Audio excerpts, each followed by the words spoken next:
Chers téléspectateurs, chères téléspectatrices, chers internautes, dit-on, la guerre est le prolongement de la politique.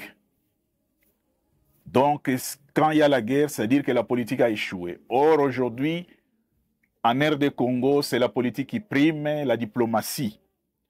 Nous allons décortiquer avec vous la résolution 2773 et voir si réellement elle est la seule réponse ou l'unique réponse pour mettre fin à la guerre. Est-ce que la RDC doit se fonder, baser toutes ses réclamations, toute sa bataille, toute sa diplomatie, tous ses efforts sur la résolution 2773, votée le 21 février 2025, résolution du Conseil de sécurité, ou bien suivre les autres dialogues? Mais puisque nous disons que nous sommes en guerre, nous devons d'abord définir pratiquement quelques enjeux de la guerre. Un, nous disons que la guerre n'est que la traduction des besoins, de mouvements et d'expansion des peuples. Si la guerre est la traduction des besoins et des mouvements et d'expansion des peuples, cela signifie que la guerre est toujours demeurée une grande école de la maîtrise de l'espace. En d'autres termes, nous pouvons dire que les tensions qui conduisent à la guerre sont économiques et le problème des ressources minières, ici nous parlons des matières premières critiques et des matières rares, et celui des marchés sont à la base de motivations régulières.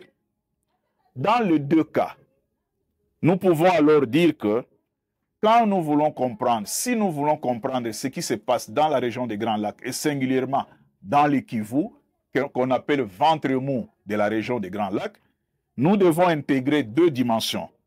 La dimension démographique et les impératifs économiques pour que notre analyse soit géopolitique et géostratégique.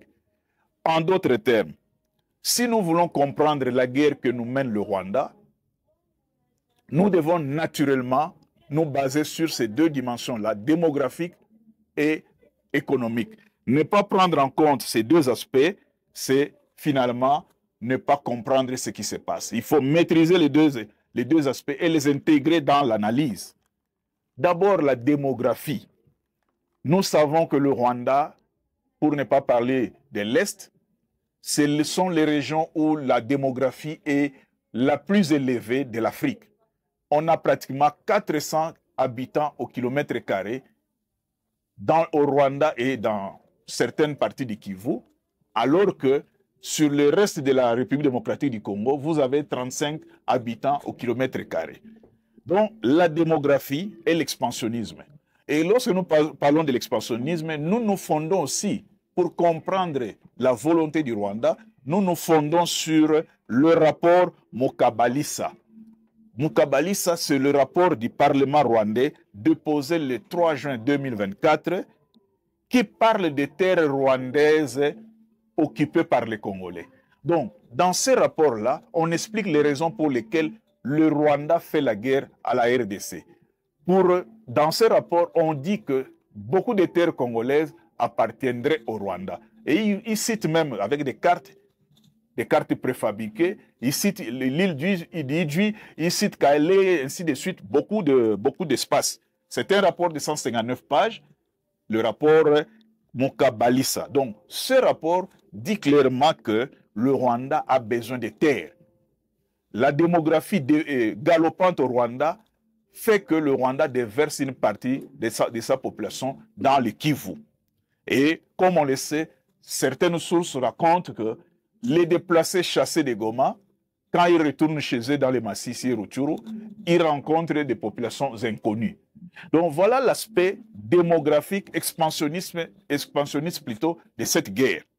Et le deuxième aspect qu'il faut faire entrer dans l'analyse, c'est effectivement, avant de parler du deuxième aspect, nous pouvons aussi dire que sur ce point-là, de la démographie, des populations réfugiées ou déplacées, il faut trouver la solution dans une tripartite, Rwanda, République démocratique du Congo et au commissariat des Nations Unies aux réfugiés. Donc, c'est avec les trois qu'on peut identifier qui est congolais parmi les réfugiés qui sont au Rwanda et qui ne l'est pas. Et là, ça pose effectivement un problème parce que jusqu'aujourd'hui, cette tripartite ne fonctionne plus, cette tripartite est bloquée. Donc, problème de démographie et d'expansionnisme, mais aussi, en second lieu, le problème de pillage des ressources naturelles, de minerais. Nous savons que dans le nord Kivu et dans le sud Kivu, nous avons le coltan, Colombo-Tantal, nous avons les niobium à Louéché, nous avons l'étain à Walikale, nous avons l'or notamment dans le sud Kivu, nous avons les cafés, nous avons le bois, nous avons même les cacao dans Walikale. Donc, tous ces minéraux expliquent effectivement la guerre, la convoitise des voisins sur le sol congolais et qui fait du Kivu le ventre mou. Donc, lorsque nous voulons comprendre les enjeux de la guerre, prenons ces deux dimensions, démographique et expansionniste, et la dimension économique qui est le pillage de ressources naturelles. Donc, pour mettre fin à la guerre, il faut effectivement tenir compte de cela. Mais puisque notre réflexion tourne autour de la résolution 2773, nous devons savoir et nous pouvons nous poser des questions. Pourquoi cette résolution et qu'est-ce que cette résolution renferme et pourquoi les Congolais doivent baser toute leur lutte autour de cette résolution? 4 points sur la résolution. La résolution demande au Rwanda de retirer tout son soutien au M23. Le Rwanda doit cesser tout soutien au M23. Ça, c'est la résolution qui dit, c'est le point 1 de la résolution. Le point 2, le Rwanda doit se retirer immédiatement du Congo. Et pourquoi le Rwanda doit se retirer immédiatement du Congo? Parce qu'il faut respecter la souveraineté de la RDC et l'intégrité du territoire de la RDC. Si on ne le fait pas, cela signifie que l'intangibilité des territoires, cette loi sur l'intangibilité sera violée et chaque jour, un État plus fort pourra se réveiller et confisquer des terres d'un État faible. Ce que nous voyons avec la Russie et l'Ukraine. Donc, le deuxième point de la résolution 2773 plutôt, c'est le retrait des troupes rwandaises du sol congolais. Immédiatement. Et le troisième point, la résolution demande au Rwanda et à la RDC de reprendre le pourparlers diplomatique, l'aspect diplomatique. C'est-à-dire, comme on a fusionné le processus de Nairobi et la feuille de Luanda, il faut reprendre les négociations pour répondre aux problèmes des groupes armés locaux notamment, y compris le M23, et aux problèmes des groupes armés étrangers. Et le quatrième point plutôt, la résolution demande au FARDC ou à la République démocratique du Congo de neutraliser les FDLR. Et comme nous le savons, la RDC a donné un plan de neutralisation des FDLR qui n'a pas été signé le 15 décembre 2024. Donc, au regard de la résolution 2773, on peut se poser des questions. Pourquoi le Qatar intervient? Parce que le Qatar tombe comme un cheveu dans la soupe. On peut se demander si réellement les motivations du Qatar, c'est pour amener à un dénouement. Parce que le Qatar devient ce qu'on appelle en latin deus ex machina, c'est-à-dire quelqu'un qui tombe comme ça, qui vous dit j'apporte des solutions. Alors, on se pose aussi des questions. Nous devons avoir finalement combien de dialogues? Nous devons avoir combien d'accords? Combien de médiateurs? Combien de négociateurs? Et là, il faut aussi, parce que quand on dit trop de médiateurs tuent la médiation. Donc, en clair, on doit se poser la question sur l'apport du Qatar. Est-ce que cet apport est limité dans le temps et dans l'espace, ou bien c'est un apport qui sera continuel, et auquel cas, qui va résoudre, comment va se comporter ceux qui vont mettre en fusion le processus de Nairobi et la feuille de route de Luanda. Alors, autre chose, pour que nous arrivions à la paix, toujours en rapport avec la résolution, l'embargo sur toutes les relations bilatérales que le Rwanda a avec certains pays. Le problème de l'embargo peut résoudre le problème. Les sanctions sont là pour contraindre une nation récalcitrante à respecter l'ordre international. Ici, quel est l'ordre international? Le respect de la souveraineté de la RDC. c'est l'ordre international. Le respect de l'intégrité du territoire congolais, c'est l'ordre international. Donc, grâce aux sanctions, ou à partir des sanctions, on peut contraindre le Rwanda à retirer ses troupes. Donc, les sanctions, généralement en politique, les sanctions servaient à détruire les dirigeants, c'est-à-dire à mettre les sanctions, c'est à mettre les dirigeants, à affaiblir les dirigeants, à l'isoler politiquement. Donc, si on prend des sanctions contre le Rwanda, on va isoler politiquement le Rwanda et le président Kagame. D'ailleurs, les premières sanctions prises, les faits, les conséquences se font ressentir dans l'économie rwandaise. Donc, la RDC doit se battre aussi pour qu'il y ait effectivement des sanctions coercitives afin que le Rwanda puisse obtempérer, obéir aux recommandations de la résolution 2773. Mais les sanctions signifient aussi que l'Union européenne, le pas qu'elle a franchi ne suffit pas.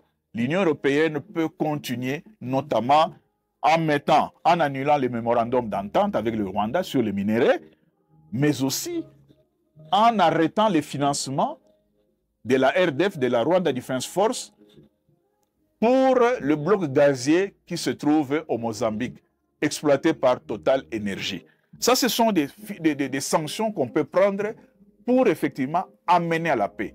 Mais il y a d'autres sanctions, il y a d'autres solutions. On peut aussi arriver à rappeler ce que nous avons connu en 2003, Artemis bis, c'est-à-dire on prend des contingents des pays développés, des pays militairement forts, pour venir intervenir, mettre de l'ordre à l'est de la RDC. On l'a fait à Ituri en 2003 avec l'opération Artemis. On a envoyé un contingent français.